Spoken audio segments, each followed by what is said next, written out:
Megastar Chiranjeevi హీరోగా, నయనతార హీరోయిన్గా, అనిల్ రావుపూడి దర్శకత్వంలో అత్యంత ప్రతిష్టాత్మకంగా తెరకెక్కిన చిత్రమే మనశంకర వరప్రసాద్ గారు సినిమా.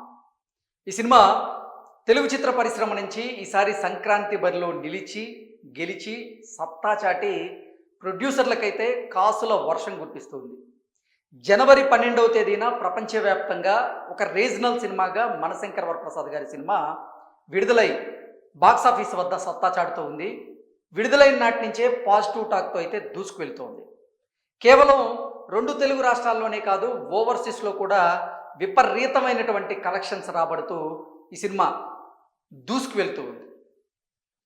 నిజంగా మెగాస్టార్ చిరంజీవి గారి నట ప్రస్థానంలో, ఆయన సినీ ప్రస్థానంలో ఇప్పటి వరకు ఆయన పేరు మీద ఉన్నటువంటి రికార్డ్స్ అన్నింటినీ కూడా మనశంకర వరప్రసాద్ గారు సినిమా బద్దలు కొట్టింది. మెగాస్టార్ చిరంజీవి గారి సినిమాల్లో ఒక డైలాగ్ ఉంటుంది, రికార్డ్స్లో మన పేరు ఉండడం కాదు, మన పేరు మీదే రికార్డ్స్ ఉంటాయని. నిజంగా మనశంకర వరప్రసాద్ గారు సినిమా అయితే ఆ డైలాగ్ని నిజం చేసింది. కారణం ఏంటంటే, ఒక రీజనల్ సినిమాగా విడుదలైనటువంటి మనశంకర వరప్రసాద్ గారి సినిమా ఇప్పటికే 400 కోట్ల క్లబ్లో చేరి 500 కోట్ల క్లబ్లో చేరేందుకైతే సిద్ధమవుతున్నట్లుగా కొన్ని వార్తలు వస్తూ ఉన్నాయి. అఫిషియల్గా ఇప్పటి వరకు ప్రపంచవ్యాప్తంగా ఎంత కలెక్ట్ చేసిందనేది బయటికి రాలేదు, కానీ 400 కోట్ల క్లబ్లో మాత్రం మనశంకర వరప్రసాద్ గారి సినిమా చేరినట్లుగా, ఆ రికార్డ్స్ని ఈ సినిమా సొంతం చేసుకున్నట్లుగా తెలుస్తోంది. అలాగే మనశంకర వరప్రసాద్ గారు సినిమా ఓవర్సీస్లో 30 మిలియన్ క్లబ్లో కూడా చేరినట్లుగా కొన్ని వార్తలు అయితే వచ్చాయి. ఇప్పుడు నైజాంలో కూడా మనశంకర వరప్రసాద్ గారు సినిమా టిక్కెట్ల రూపంలో ఒక రికార్డ్ని అయితే సొంతం చేసుకుంది. ఆ రికార్డ్ ఏంటనేది ఒకసారి మనం పూర్తి స్థాయిలో విశ్లేషణ చేసుకునేటువంటి ప్రయత్నం చేద్దాం. మనశంకర వరప్రసాద్ గారి సినిమా నైజాంలో సింగిల్గా 30 లక్షల టిక్కెట్లు అమ్ముడుపోయినటువంటి సినిమాగా ఈ సినిమా రికార్డ్ని సొంతం చేసుకుంది.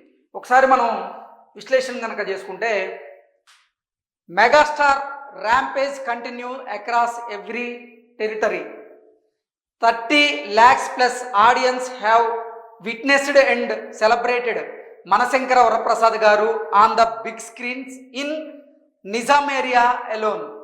All time regional industry black buster megastar Chiranjeevi గారు marching rock solid towards exceptional third weekend అంటూ కూడా ఇప్పుడు ఈ పోస్ట్ అయితే సామాజిక మాధ్యమాల్లో చక్కర్లు కొడుతోంది. ఈ పోస్ట్ ప్రకారంగా చూసుకున్నట్లయితే కేవలం నైజాంలోనే 30 లక్షల మంది ఈ మనశంకర వరప్రసాద్ గారి సినిమాని వీక్షించినట్లుగా, వారు హ్యాపీగా ఫీల్ అయినట్లుగా ఈ వార్త సారాంశంగా మనం విశ్లేషణ చేసుకోవచ్చు. సో కేవలం నైజాంలోనే 30 లక్షల టిక్కెట్లు అమ్ముడుపోయాయి అంటే ఈ సినిమా ఇంకా బాక్సాఫీస్ వద్ద ఎలా సత్తా చాటుతుంది అని చెప్పుకోవడానికి ఒక ఉదాహరణగా అయితే చెప్పుకోవచ్చు. మొత్తంగా చూసుకున్నట్లయితే మొదటి వీకెండ్లోనే ఈ సినిమా 280 కోట్లకు పైగా కలెక్ట్ చేసింది. ఆ తర్వాత సెకండ్ వీకెండ్లో కూడా 350 కోట్ల వరకు వచ్చింది. థర్డ్ వీకెండ్లో ఇప్పటికి కూడా ఈ సినిమా సత్తా చాటుతూ 400 కోట్ల రూపాయల వరకు కలెక్ట్ చేసినట్లుగా తెలుస్తుంది. అతి త్వరలోనే 500 కోట్ల క్లబ్లో రీజనల్ సినిమాగా విడుదలైనటువంటి మనశంకర వరప్రసాద్ గారి సినిమా